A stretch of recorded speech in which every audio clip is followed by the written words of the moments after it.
Mesdames, Messieurs, bonjour, bienvenue pour cette En Bref un peu particulier, particulièrement festif d'ailleurs, parce que comme vous le savez, le cabinet Landau et Associés fête ses 25 ans et l'équipe de direction, les avocats de l'équipe de direction sont là avec un intitulé particulier pour ce En Bref, puisqu'on a décidé de lui donner le titre de 25 ans. Merci pour ces 25 ans et pour les plaisirs à venir. Éric Landau, pourquoi un tel titre? Bon, d'abord parce qu'on avait envie de fêter ça ensemble et puis parce qu'on avait envie de dire remercier nos clients. Alors ça peut faire un petit peu convenu, mais non, c'est vrai. C'est vrai parce que on travaille avec des collectivités, des ministères, d'institutions diverses et variées. C'est un super plaisir et que la moindre des choses, c'était de dire merci à tout le monde, merci aux collaborateurs du cabinet, à nos partenaires. Et puis par-delà ça, euh, parler un peu de tout ce qui nous fait tous vibrer, tous ensemble, nous et nos clients ensemble. Alors, on a envie de dire merci, pourquoi pas? Parce qu'on a le plaisir de bosser pour le public, d'y croire à fond, trouver des solutions opérationnelles, et que c'est passionnant. Et puis, il y a toute l'équipe actuelle, hein, une trentaine de personnes, d'avocats, de consultants, tous les gens aussi qui ont été avec nous au fil des années, les associés et pré-associés qui sont là aujourd'hui. On voulait un peu marquer le coup, et au-delà de marquer le coup, essayer de dévoiler un petit peu ce que sont nos vies. Ben super, Eric, merci pour cette mise en bouche en quelque sorte. Tu parles d'enthousiasme, de remerciement. On va donc jouer ce jeu à fond. Dites-moi chacun d'entre vous ce qui vous fait plaisir finalement dans votre métier. Oh je dirais la diversité des matières et puis des problématiques abordées. C'est vraiment quelque chose qui est important et qui nous donne beaucoup de plaisir à travailler. Et puis il y a des grands moments, quel que soit le droit que l'on exerce, le droit de la fonction publique, le droit social, le droit administratif général et même plus récemment le droit de la responsabilité financière. Donc, la diversité des matières et puis également le plaisir du raisonnement juridique, de sa rigueur, de la construction, du beau syllogisme. Ça aussi, c'est un moment de plaisir. Et il y a l'échange avec nos clients également, parce que c'est vrai que passer de l'analyse juridique à des conclusions opérationnelles pour les décideurs, ça, c'est quelque chose qui est vraiment passionnant. Et aussi, par-delà la diversité, comme disait Guillaume, de modes d'intervention et de matières traitées, c'est aussi le grand plaisir de travailler pour l'intérêt général, pour le public, de travailler pour le projet public et de trouver des solutions au cas par cas pour nos clients.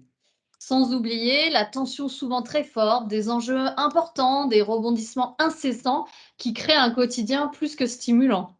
Ce qui est passionnant également, c'est de combiner le droit privé et le droit public dans les dossiers en permanence et d'avoir ainsi des dossiers très, très divers. Et avec le plaisir aussi d'aider les territoires et de les accompagner dans l'élaboration, la conception et la mise en œuvre de leurs projets.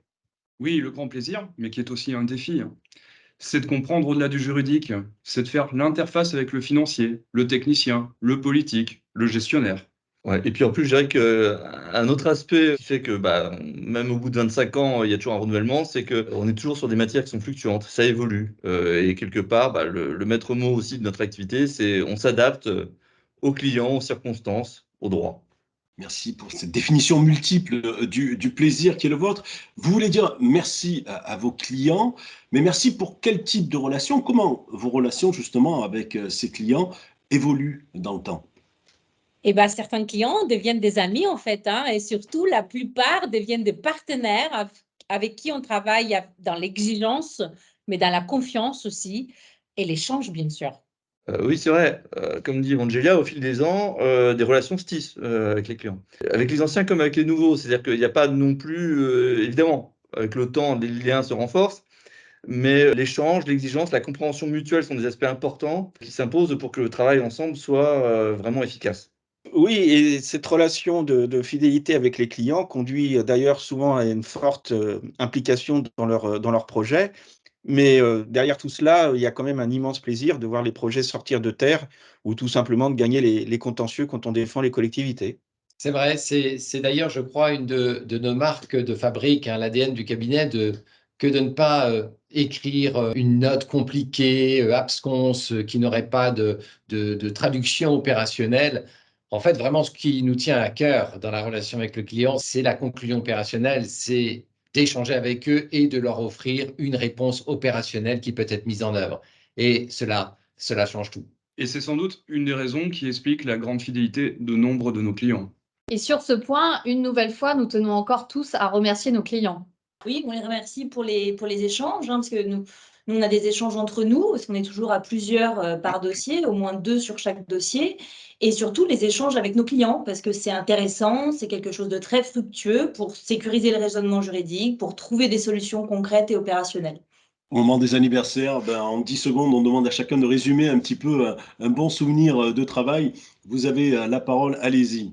Alors, moi, en ce qui me concerne, j'ai 2 très bons souvenirs, mais parmi beaucoup d'autres. J'ai gardé un excellent souvenir d'un dossier où on a dû défendre et batailler sur des autorisations de construire pour un centre de traitement de déchets qui a été très, très contesté par les opposants. Finalement, toutes les procédures, on les a gagnées et j'avoue que j'ai beaucoup apprécié le fait de passer devant cet équipement, une fois qu'il était sorti de terre. Je garde aussi un souvenir assez ému de cet autre dossier où on défendait une collectivité dont l'État menaçait d'appliquer des pénalités financières parce qu'elle n'avait pas assez de logements sociaux sur son territoire, alors que son territoire était en grande partie inconstructible parce qu'elle était située à côté d'un aérodrome. Au cours de la procédure pour contester tout cela, il a fallu aller jusqu'au Conseil d'État et la commune a gagné au final et n'a pas eu à supporter les pénalités. Sur 18 mois, nous avons aidé à réorganiser toute une filière de santé, avec un travail d'édification de consensus harassant, mais finalement très satisfaisant, avec un calendrier et des objectifs respectés, et sur le terrain, une réelle amélioration.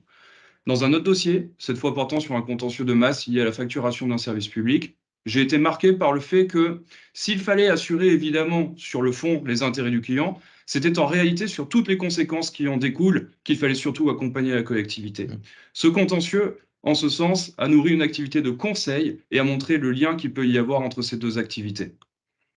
Alors, c'est vrai que plusieurs l'ont dit, hein, on a eu des milliers de dossiers, c'est très dur de sélectionner quoi que ce soit. Moi, à titre personnel, évidemment, ce qui me revient en premier, c'est les premiers clients qui m'ont fait confiance pour des créations de communautés, de communes ou d'agglomérations, pour la gestion de services des eaux avec des clients qui sont parfois d'ailleurs encore nos clients 25 ans après. Alors, si je pense plutôt au côté rigolo, je pense à certaines négociations contractuelles très complexes, notamment une en déchets qui s'est bien terminée. Dans les dossiers récents, aussi, un dossier qu'on a porté à un très haut niveau de l'État sur des enjeux urbains majeurs et je pense qu'il y a des très belles choses qui vont sortir de terre, pour reprendre l'expression de Nicolas. Et puis, surtout, dans nos métiers, on adore l'adrénaline qui vient des référés, des petits trucs amusants. Je pense par exemple à un référé en commande publique où je crois qu'on est assez bien rusé. Des choses amusantes comme ça. Comme Eric, j'ai de nombreux dossiers en tête, mais je pense à 2 dossiers en particulier. Un où on a aidé pendant de nombreux mois un client dans la passation d'un contrat de délégation de service public pour créer un nouveau centre aquatique. On a travaillé 18 mois sur ce dossier avec un montage contractuel original et puis finalement une réussite sur le terrain puisque le centre aquatique est aujourd'hui ouvert et c'est une véritable satisfaction. Et puis, comme le disait Eric, également, je ne peux pas ne pas penser au référé précontractuel avec l'urgence que ça implique et à un cas particulier où une question de droit se posait, mais elle n'était pas encore tranchée au moment où le juge des référés a été saisi. Et juste avant qu'on obtienne l'ordonnance du juge des référés, le Conseil d'État a tranché ce point de droit dans un sens malheureusement qui ne nous était pas favorable. En urgence, nous avons dû élaborer une nouvelle stratégie de défense, changer notre fusil d'épaule et on a finalement réussi à gagner, ce qui a été plus que satisfaisant. Moi, comme tous, j'ai eu l'occasion de traiter un certain nombre de dossiers en 12 ans. Ils sont tous très intéressants pour différentes raisons. Je penserais peut-être plus particulièrement à un dossier en droit de la fonction publique, tout simplement parce que ça fait 12 ans que je suis ce dossier et qu'il n'y a pas plus tard qu'il y a 2 jours, je suis allée encore à une audience dans ce contexte-là. Donc, c'est un dossier de droit de la fonction publique, on va dire assez classique, même s'il y a eu beaucoup de contentieux parce que les relations avec l'agent sont très dégradées. Et on est sur diverses problématiques d'imputabilité au service, d'inaptitude, de radiation, de mise à la retraite. Et c'est vrai qu'on a eu l'occasion dans ces, je crois, 22 procédures d'aller jusqu'au Conseil d'État à 2 reprises. Et ça, c'est quelque chose qui est toujours très intéressant. Et on est content quand on a une belle jurisprudence du Conseil d'État dont on peut se resservir d'ailleurs par la suite. Comme tout le monde l'a dit, il y a des dossiers qui vous marquent peut-être un petit peu plus que d'autres. Moi, je pense particulièrement à 2 dossiers en délégation de service public, toujours. La négociation pendant plus d'1 an avec un délégataire qui a permis à notre client de faire des énormes économies de plusieurs millions d'euros et qui lui a permis effectivement de faire des travaux derrière qui permettent effectivement de rendre aux usagers un meilleur service public. Je pense aussi beaucoup, toujours, à un dossier que j'ai traité il y a très longtemps, il y a plus de 15 ans, je pense. C'était une DSP pour un établissement public de l'État pour un marché de restauration, dans le cadre d'une restauration, et dans les délais extrêmement contraints. On a passé donc une nuit blanche au cabinet pour établir les DCE. Et voilà, voir la satisfaction des clients qui m'ont envoyé après une lettre hyper touchante sur la manière dont on a travaillé ensemble, des remerciements. Enfin, ça m'a beaucoup touchée. Aussi, je ne vais jamais oublier, je pense, ma première plaidoirie au référé, très contractuelle. Ça ne s'oublie pas. Voilà.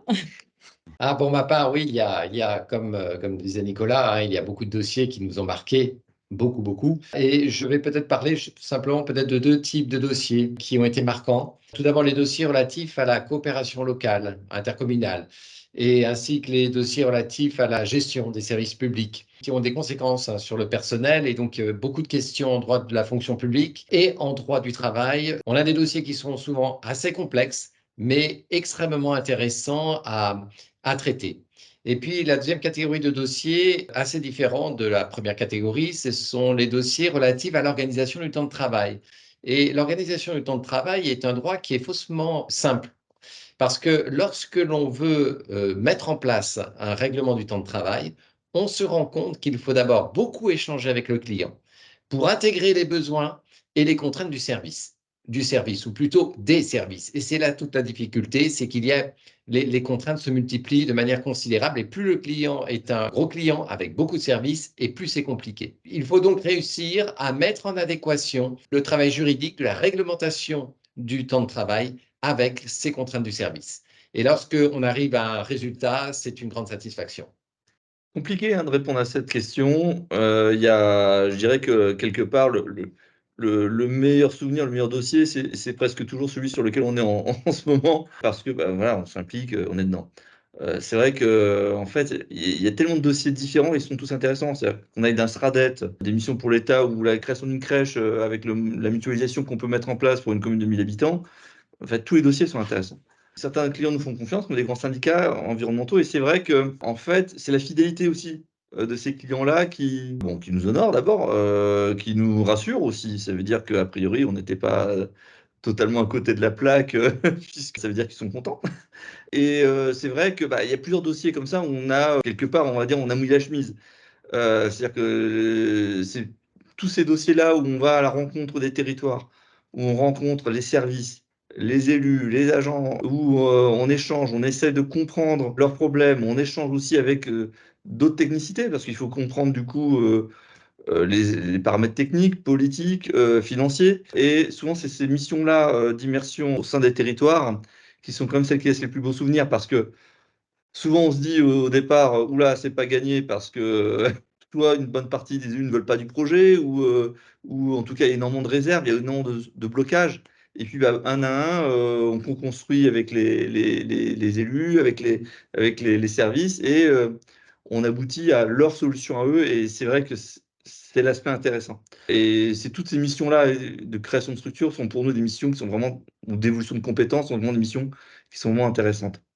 Après, niveau contentieux, j'ai une petite pensée quand même pour mon premier contentieux environnemental, parce que c'est le premier gros dossier environnemental. Il s'agissait pour une toute petite commune de lutter contre un projet qui n'avait pas de sens, et il a fallu vraiment jouer avec tous les outils juridiques à notre disposition, avec contester des éléments de l'enquête publique, des éléments de ce qu'on appelait ex-évaluation environnementale à l'époque, l'étude d'impact, identifier tous les problèmes, jouer aussi, hein, de toutes les procédures, parce que parfois c'est ça aussi, hein, pour peut-être on est allé très très loin au niveau des procédures, mais en bout de course, je sais pas, au bout d'une dizaine d'années, on a réussi à mettre fin au projet grâce à ces stratégies contentieuses. Donc ça laisse un beau souvenir. Merci à vous tous. Eric, est-ce qu'on peut se projeter? On a 25 ans.